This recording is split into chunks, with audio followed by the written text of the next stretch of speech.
Tama rin.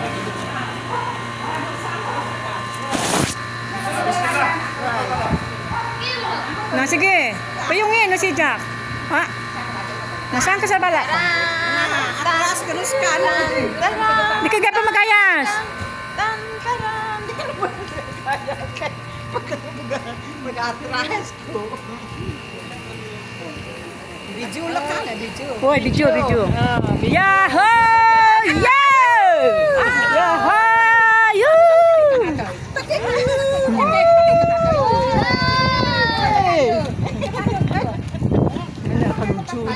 Nasihim to daan katawi.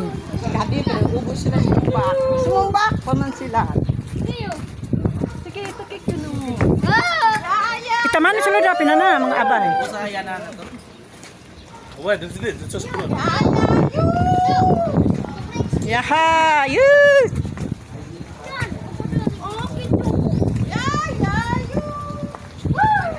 Ano ka him nga din mama? Teman mo na sila siya.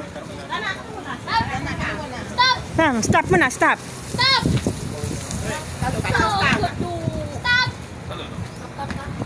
Hindi si aman ka. Let us all welcome the arrival of the groom first. The entrance of the groom first. Talak ka naman siya. Talak ka naman. Alright. The revealer was J.A. Alain. And the damak-damakan, Yuri Excuse lang ha, kay kukunan natin ng video para Sige. John Wait lang ha. Butuan. Kukunan natin ng video, wait lang. Para Wait lang. Doon ka. Together with their attire of tuxedo, semi-tuxedo, colored brown, and a long sleeve white. maganda yung video Together natin. with that Kukunan natin white. ng video para may clip sila sa video. So, selfie. Para i-post sa FB. Bigyan niyo na yung pinakamasaya yung smile. Ayan. Okay. And now, Let us welcome groom, the groom. si Abdullah Baguio. Tsaka din, sikil ka oh.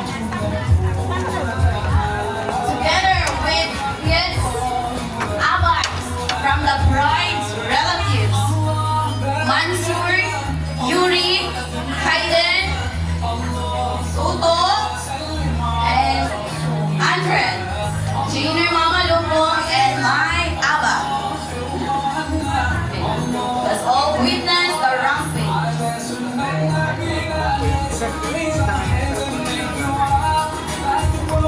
Okay na?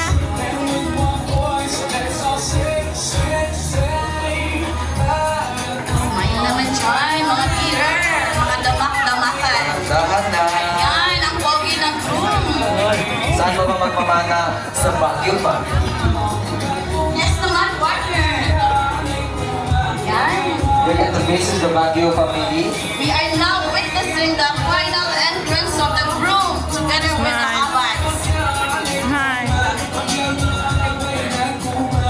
In Islamic tradition, the umbrella symbolizes the status rank of the person. Ay, magandang announcer. Nakabubong. And now, this point, baka gusto niyo magpa-picture. Picture taking while waiting for your beautiful bride.